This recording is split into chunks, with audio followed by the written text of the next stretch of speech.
Guys, thank you so much for tuning in. Happy Wednesday, and Ramadan's almost over. Eid is right around the corner. Speaking of which, we gave you all the Eid updates as to what's happening with public transport and parking. We had an amazing conversation with Zahra'tul Jannah. She is a kidfluencer, an edu-influencer. She's a genius. It's insane that she's only 11 years old and she knows so much about sustainability and the world's direction and what can we do as adults and youngsters to make a change. She is going places, I tell you.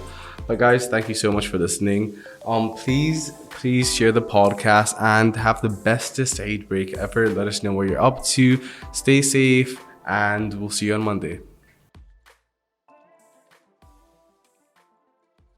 Good morning, you guys, and welcome back to the Lovin Dubai show, where we take you through the top trending stories of what is happening in and around the city. My name is Simran. And I'm Shahir. Happy Wednesday, everyone. And Eid break starts from tomorrow. Very exciting stuff. And today's stories are: Dubai announced free parking for Eid Al Fitr holidays. And here's exactly why the Museum of the Future's lights have been off. And KPMG to pay 848.2 million dirhams over fraud audit failure. So we'll be telling you about that as well. And then after a very short break, we're going to go live with Edu-Influencer Zahra'tul Jannah Ahmed. Such an inspiration, such a amazing young woman. Like, she's already doing the absolute most and she's so young. Exactly. I think we can all take a page from her book. But before we get into our stories, let's quickly start off with Shahir's shout-outs. Oh yeah. Okay. So this is the last one before Eid break, guys. Okay. So do one for Omi Singh. He says, good morning. Good morning, Omi Singh. Thank you for watching. We have McGuinness, who says, good morning. Hey, McGuinness. My dream is to come to Dubai. That's from Tibi Shandy. Sorry, you're doing the names. Yes. Okay, sorry, my bad. Morning. Let's do one for Nuna. She says hello from Morocco. Hey, Nuna from Morocco. Thank you so much for watching. I wonder what time it is there. We have Meg Sky High. Hey, AKA Meg. Mamta. How's it going? Our OG. Good old Meg. We have Pooja, who says good morning from India. No way. What time is it? Oh, it's like 11. It's 1.5 hours ahead, Yeah. so it's like 11. 9, 10. 10. We have Kami, who says good morning, guys. Hey, Cam. Thanks for watching. Cam fam. Cam fam. Mexica has like finally here. It's a long weekend. Yes. Oh, yeah. I'm so Right. excited. What are your Eid plans? Eid plans, shopping. And speaking of shopping, I was going to say, what's up? tell me how it's Pierre Cardin and Balmain always on a discount, like always. I'm trying to figure out too. It's not just here, and it's not just like it's in one mall. It's everywhere. It's in Oman as well. Yeah. It's in Bahrain. Pierre Cardin and Balmain have been on sale since its inception. There's no other way to put it. And I feel like I fall for it every time I enter the store. I see something for like 7,000 and slashed to 700. I'm just like, I'm getting this. As you should. That's your Eid outfit planned. And it's like, the original price is probably 700 because they always say like 365 days they're on a sale, right? Yeah. Okay, interesting. I thought this was the only in Dubai thing. That No, it's everywhere. Okay. Not everywhere in the world. I know it's everywhere in the GCC. Okay, that they're always on a 75%. Ali says it's fake. It's What? not. It can't be. It can't be. If- It can be. So, It's you are getting. It's basically Quality. a bargain. Yes. yeah, it is Yeah. a bargain. Yeah.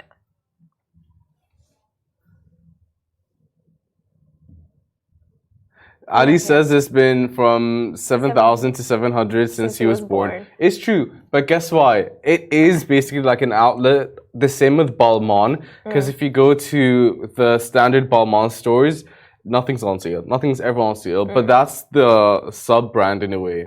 Yeah. So there is some like sense as to why everything's so much cheaper. It's not your top tier Balmain, and I'm not sure if it's the same for Pierre Cardin, but guess what? Eid outfits, sorted. Wedding outfit, sorted. Of course, and it's like a high-end store, so you know the quality of the material is going to be good. It's going to be lasting. Like, I have my purses from there. I have so many outfits from there, all because of like, I see sale, I go in and I pick it up, but it's like, That's how they get you. yeah, they really do get I love me. It how works. that's the first thing you thought of this morning. Pierre Cardin? Because like I was thinking like, okay, maybe shopping a trip to the mall tomorrow. Which store am I going to go to? Pierre Cardin. I was saying Pierre Cardin all this time. It's Pierre Cardin. Yeah. Pierre Cardin. And I'm like, oh my gosh, what if they don't, are they going to have bigger sales? Like, wait, don't they always have sales? Are the sales going to go off? Like Eid sales, Ramadan sales? Is there such thing as too much sale? Yeah, I don't think so. No. There's no such thing as too much sale. No such thing. No. But if you're, wait, sorry, side note, Balmain, my friend did go in once and she got an outfit, went back to the US and everyone was like, ooh, you balling girl. But guess what? She got it for like 200. And there you go. And they won't know. Who won't know? Everyone else in the US or everyone else in the world because we're right. getting it at such a discounted price. But okay, so it is more expensive in the US compared to GCC countries. This is like a sub-brand of Balmain with the same name. Okay. You know, it's still Balmain, but it's not the tailor-made stuff that you find on runways. Okay, so it's still a steal. Yeah, still a steal for sure. Perfect. That's all I needed to hear. You guys message us and tell us what your Eid plans are. Jonah, we want to know what you're up to. Hey Jonah, thank you for watching. I don't know if he's watching, but I'm just assuming he is. The same. He's always here for us. We have Anjali saying happy. We have Josna saying hi from New Zealand. New Zealand? Ooh, we have a Kiwi watching us. It's 4. I was like, it's 4 p.m. Where? That's amazing. It's honestly so crazy to see like the different parts of the world that people tune in from. Thank you so much, guys. Thank you. And if you are in Dubai, here is the first story dedicated especially to you. Now, Dubai announced free parking for Eid Al Fitr, and here's the breakdown. So we all love a good holiday, especially when it comes to free parking. Oh, yeah. And the holy month of Ramadan is coming to a close. And Eid Al Fitr is right around the corner, which is tomorrow. And parking will be free for Eid holidays from Thursday, which is tomorrow, until Shawwal 3.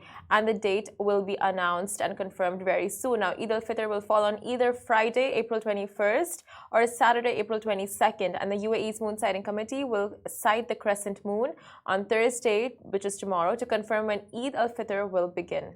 So do stay tuned to find out the exact dates of when parking will be free.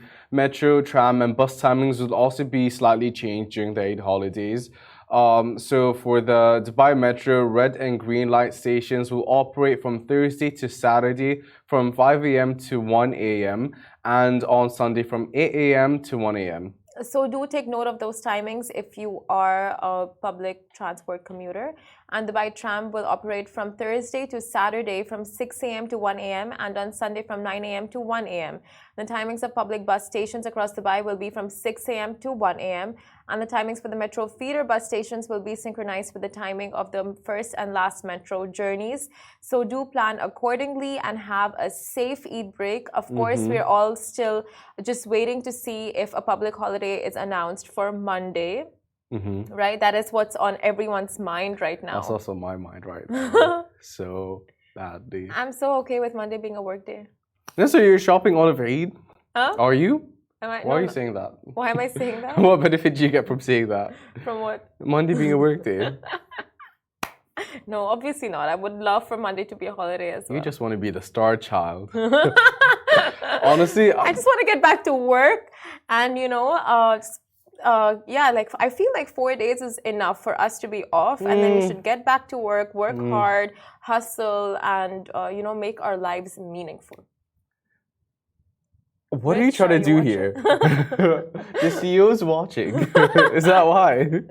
Okay, so here's my thing. No. Okay, that 5th day will make all the difference, because after the 5th day, you will definitively be tired. But you know what? Never once in my life have I enjoyed a 4-day break. Like, by chance, I think it's something about being born in 97 and the curse of the 1997 children. But not, I swear to God, not a Eid in my life at a 4-day weekend. Not in Oman, not here. It's never happened.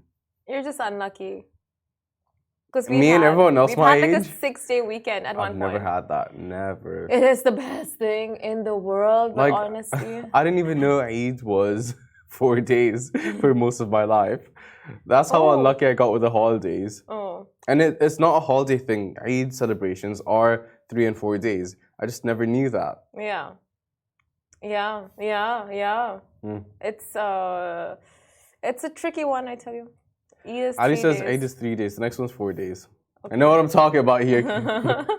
But I mean, it would be great to have Monday off because on Sundays, it's just like you, see, it's basically a 3-day weekend, right? Because Sundays is the day for panicking because you have work the next day. Yeah, Sunday anxiety day. Exactly, exactly. On Sundays, you just have to like really convince yourself that you'll be okay, life will be okay, everything's gonna be fine. You got this, do your affirmations, a bit of meditation, planning for the week ahead. Exactly. Go forth and conquer. Because you have Thursday, Friday, Saturday to basically just laze around, go out, you know, like mess up your life just to put it all back together on Sunday. Yeah, have a panic attack, start your day off with a panic attack. Exactly. Anxiety attack 2 hours after. Yes. And then from there, you just pick up the pieces and see how to move forward. Exactly. So we need Monday off. If you're listening, universe, if you're listening, government, if you're listening, moon. Anyone, just please make it happen. Make it happen. Moving on to our next story. So here's why the Museum of the Future's lights have been off. After undergoing renovations, the external facade lights of the Museum of the Future have been turned off. However, the museum remains open during the day for visitors to enjoy its unique and immersive experience.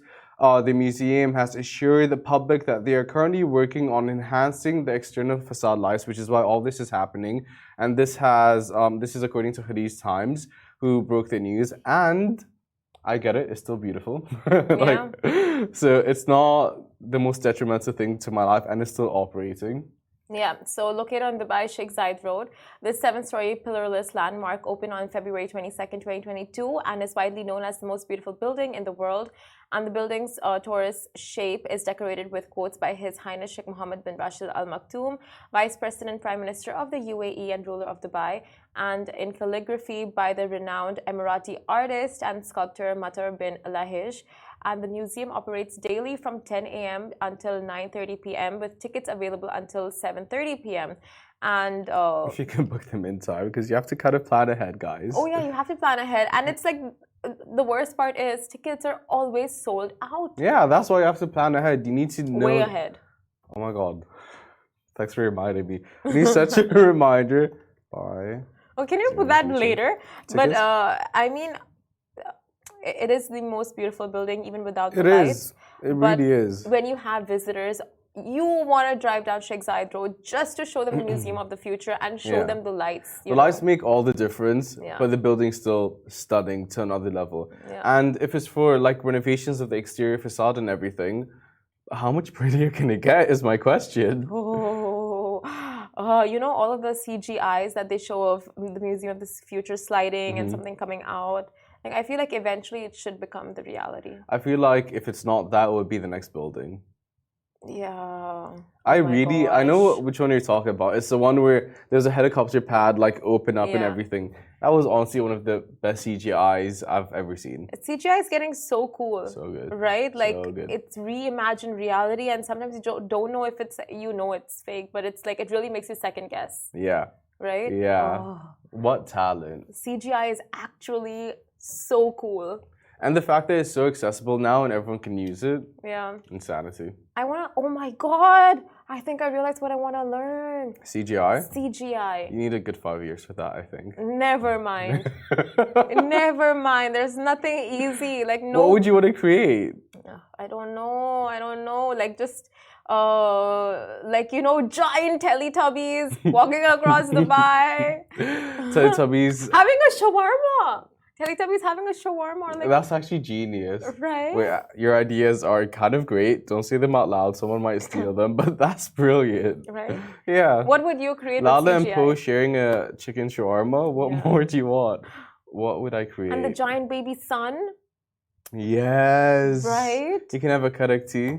Oh my gosh, yes. Okay, I see the vision. Yeah. This is great. Yeah. That being said, there is a dark documentary about Teletubbies that you might want to watch. Okay, never mind. Maybe Barney. There's a dark documentary about Barney that you might want to watch. Okay. We will stick to the experts handling CGI. What would you create with CGI? I don't know. Like a beautiful river? Ooh. A fountain? I don't know. A fountain that's coming down onto a river and little fairies. With Shahir heads. Okay, sure. Right? Yeah. Like millions and millions of Shahir head pests. Yeah. I'm imagining a nice green patch with a fountain and a river and just like something very ethereal. I don't know. Like, you know, the ones that we see of like Dubai in Alice in Wonderland? Your ideas are great. You need to stop saying this. Someone might steal it. I actually really like your ideas. Right? Thanks. If I learn CGI, I'll teach it to you as well. I'll do something for you. Thanks. Dubai in Wonderland. I'll make you like a tiny little, like, you know, from giants, I'll just make you into a very tiny miniature human walking around the city, seeing everything as like ginormous. Yes. And then you stepping on me in the end. Like, that's how you're going to end it. You know me. Anyways, we will, guys, message us. Tell us if you could do anything with CGI, what would you want created? Because that would be pretty epic. And after Shahir and I learn how CGI works and how we can, you know, new hobby, design stuff using it, we'll probably execute your ideas just for y'all.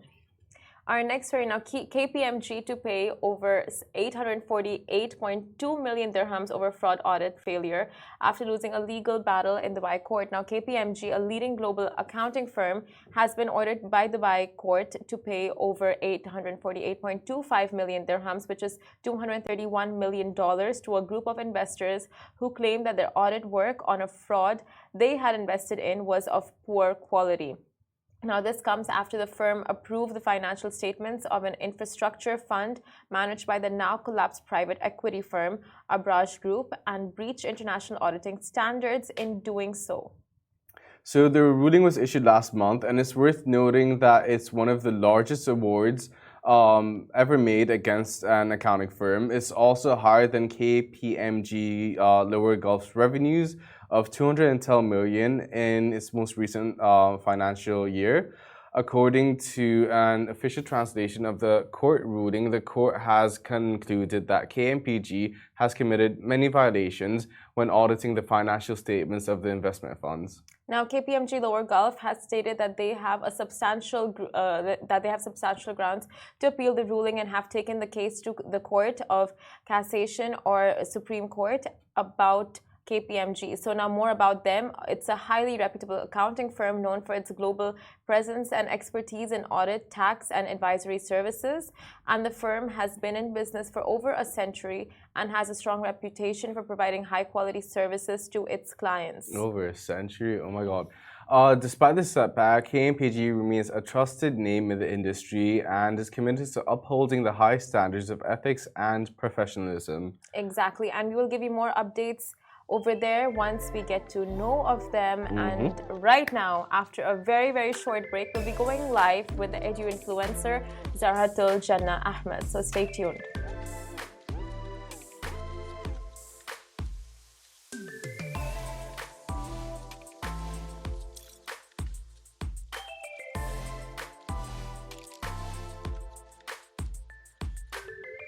Guys, welcome back to Lovin Dubai show, and with us today is a youngster who's been killing it on the socials, making educational reels which have gone as far as to be a part of school curriculums in the US. Welcome to the show, Zahra'tul, Jannah, Ahmed.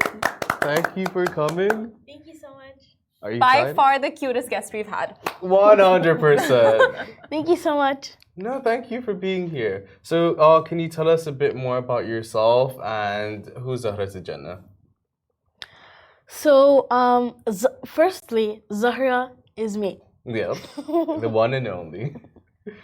So, I'm the eldest sister. I make educational videos. I love going to places in Dubai. I love reading books. I'm 11 years old and I'm a Muslim. Whoa, how's Ramadan going so far? Ramadan's going fine, alhamdulillah. Alhamdulillah. And plans for Eid? Yes. What are you doing? So for Eid, first the mosque, of course. And then I'd like to go to maybe a special evening dinner for Eid as well. Mom and Dad, they're watching there. You heard that? Okay, so you're still in school, but tell us, how did you get into content creation? And you never had your... So did you have to convince your parents to let you get on socials? Or were they like, okay, they are the ones who told you and suggested that you should? So when I was younger, I loved making videos. And at first, I wanted to make videos about daily life because I saw other kids doing so. So I told my dad. But then my dad objected and he was like, you could create educational and fun content. And then I was like, wait, yeah. And then, alhamdulillah, we're in Dubai. There's everything in Dubai, shopping malls, many facilities and institutions, and I could just go to them and talk about these places. So I remember that my first video was in Berjaman Mall, then Global Village, then the drone light show as well. So what was it about, your first video? So in Berjaman, there was a winter wonderland because at that time it was January 2021. So I just went there to make a video because they had many activities like a snow castle and things like that. Okay. Okay, so you're just like showing the winter castle and the winter festivities at Berjaman. Yes. Okay. How did you feel making your first video? Were you nervous? Did you have jitters? What was it like? So during my first video, I was really excited because I didn't know what was there for me in the future. I was just excited to know what was there. Are any of your other friends doing it as well? Well, at the moment, no. You have your own lane. So you're into like education influencing. So what exactly does that mean? You know, like what are you educating people on? So I educate people on a variety of topics, not just one.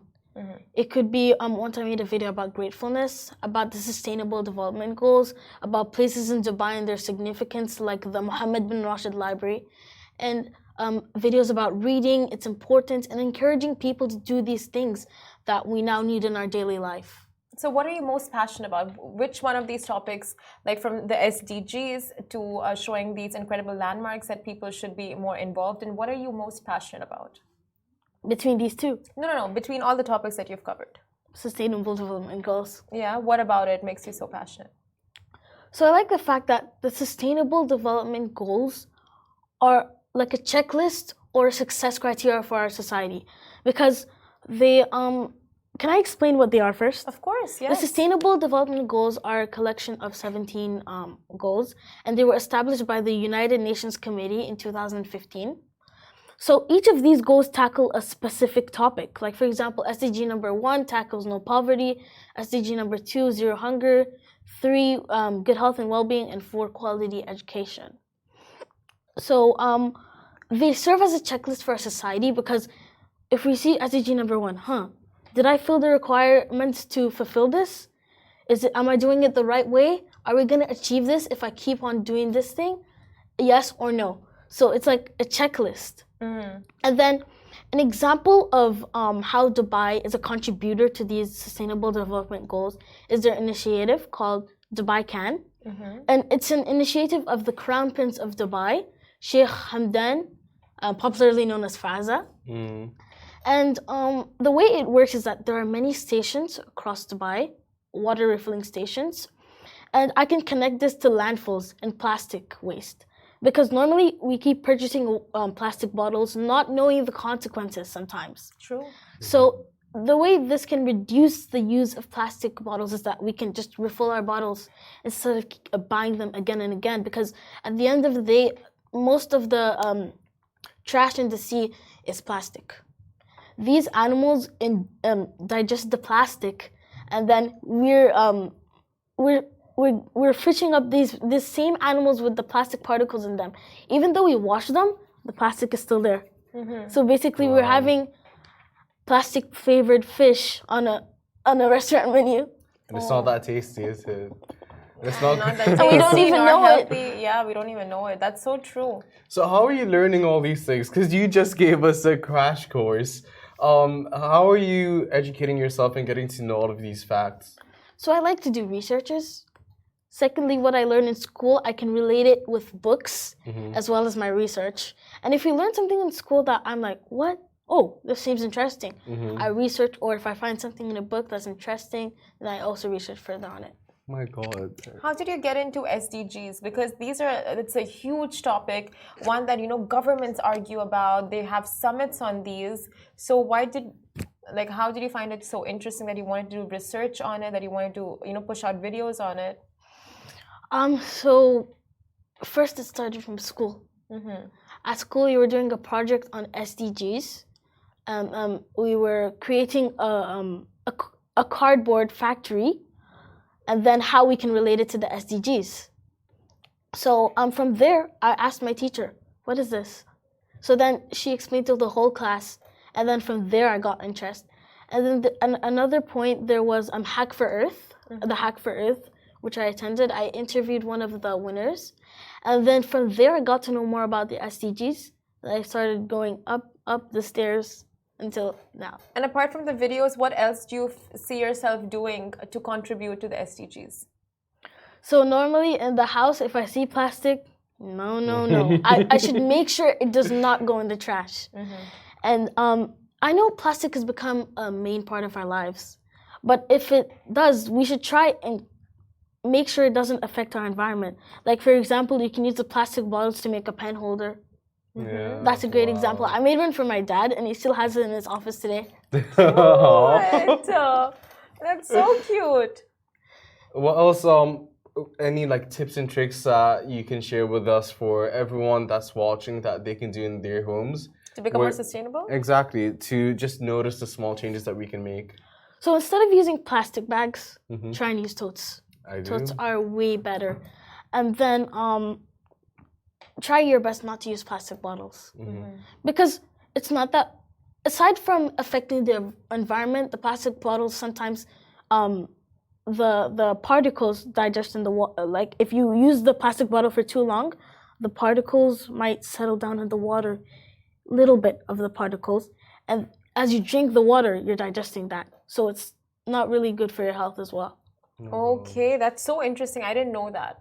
I did. That part, you knew that? Yeah. Like, and you shouldn't have outside in the heat as well, right? Because then, are you doing anything in school to just help inform people more, and any initiatives in school?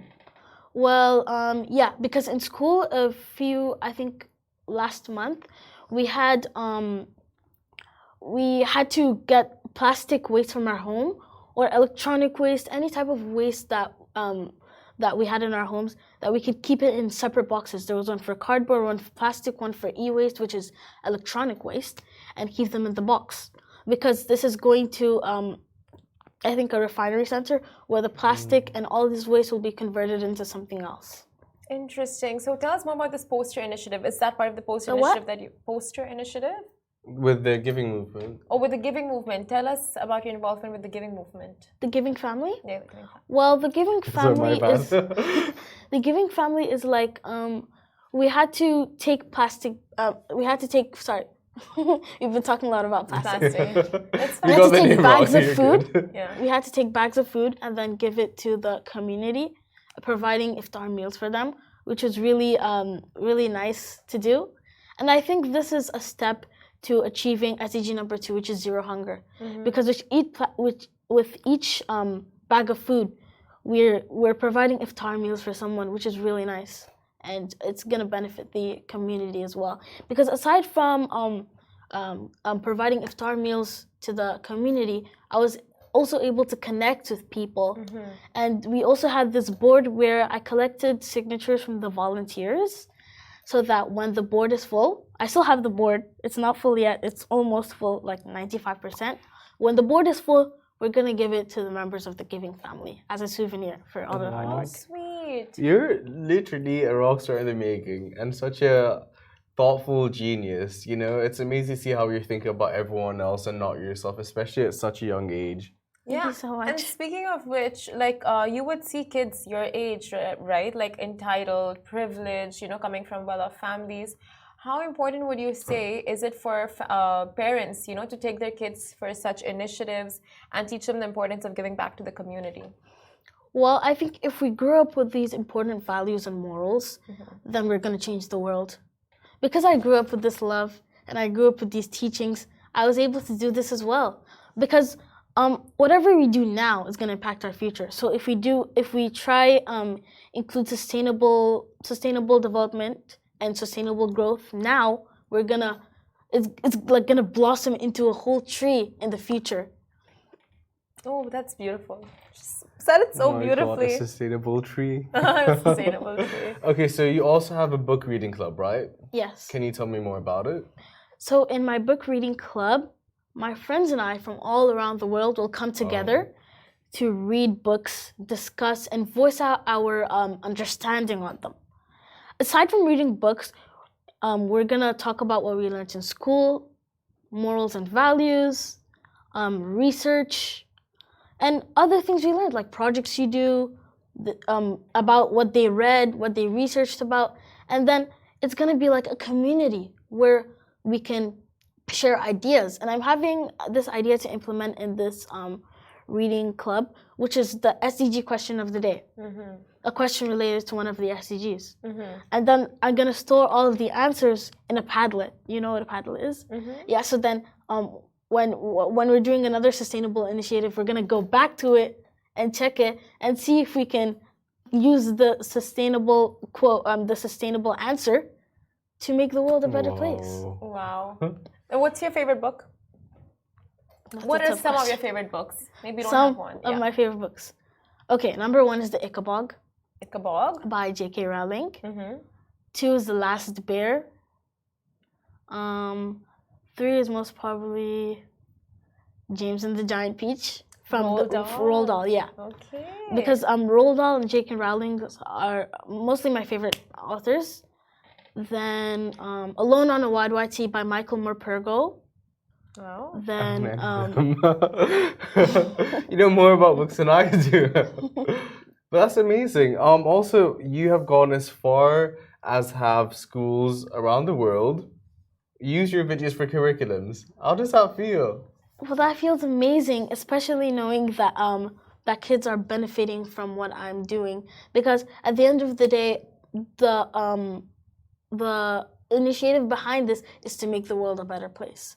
So I'm happy that now this is what my dream is actually coming true.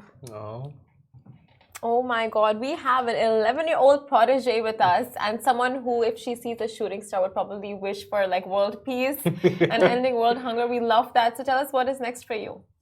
Next for me as in what? Next for you, like, do you have any initiatives that you feel like you want to get into next, or anything that you want to focus on once you progress with your educational videos?